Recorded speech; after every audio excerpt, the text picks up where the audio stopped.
ನಾನಿವತ್ತು chapati egg roll ಹೇಳ್ಕೊಡೋಣ ಅಂತ ಅಂದ್ಕೊಂಡಿದ್ದೀನಿ. ಫ್ರೀ ಟೈಮಲ್ಲಿ ಏನು ಮಾಡೋ ಗೊತ್ತಾಗಲಿಲ್ಲ ಅಂದಾಗ ಇದನ್ನ ಮಾಡ್ಕೊಂಡು ತಿನ್ಕೊಳ್ಳಿ. Hello guys, welcome back to my YouTube channel. ನಾನು ನಿಮ್ಮ ಪ್ರೀತಿಯ ಶಶಿ. ಸಿಂಪಲ್ ಆಗಿ ಚಪಾತಿ ಎಗ್ ರೋಲ್ನ ಮನೇಲಿ ಹೇಗೆ ಮಾಡೋದು ಅಂತ ಅಂದರೆ ಅದಕ್ಕೆ 2 ಈರುಳ್ಳಿ ಬೇಕು, 1 ಕ್ಯಾರೆಟ್ ಬೇಕು, ಹಾಗೆ ಒಂದೇ ಒಂದು ಟೊಮೊಟೊ ಸಾಕು, ಜೊತೆಗೆ 1 ಎಗ್ ಕೂಡ ಬೇಕು.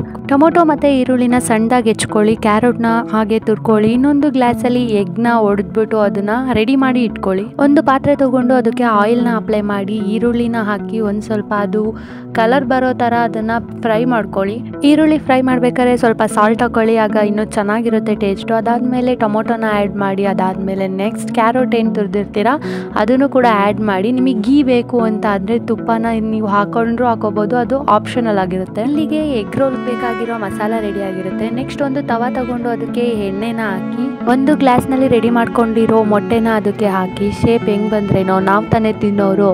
ಹಾಗೆ ಗ್ಯಾಪಲ್ಲಿ ಸೈಡಲ್ಲಿ ಚಪಾತಿನ ಹರ್ಕೊಳ್ಳಿ, ಆ ಚಪಾತಿನ ತೆವೆ ಮೇಲೆ ಹಾಕ್ಬಿಟ್ಟು ರೆಡಿ ಆಗಿರೋ ಆನಿಯನ್ ಮಸಾಲಾನ ಫುಲ್ ಅದ್ರ ಮೇಲೆ ಹಾಕಿ ನಿಮ್ಗೆ ಎಷ್ಟು ಬೇಕು ಅಷ್ಟನ್ನ ಹಾಕೊಳ್ಳಿ. ನಾನು 2 ಚಪಾತಿಗೆ ಮಾಡಿದ್ದೀನಿ ಇದನ್ನ. ಮನೇಲಿ ಚೀಸ್ ಇದ್ರೆ ಚೀಸು ಮತ್ತು ಟೊಮೊಟೊ ಕೆಚಪ್ನ ಇದಕ್ಕೆ ಯೂಸ್ ಮಾಡ್ಬೋದು, ಇನ್ನೂ ಚೆನ್ನಾಗಿರುತ್ತೆ.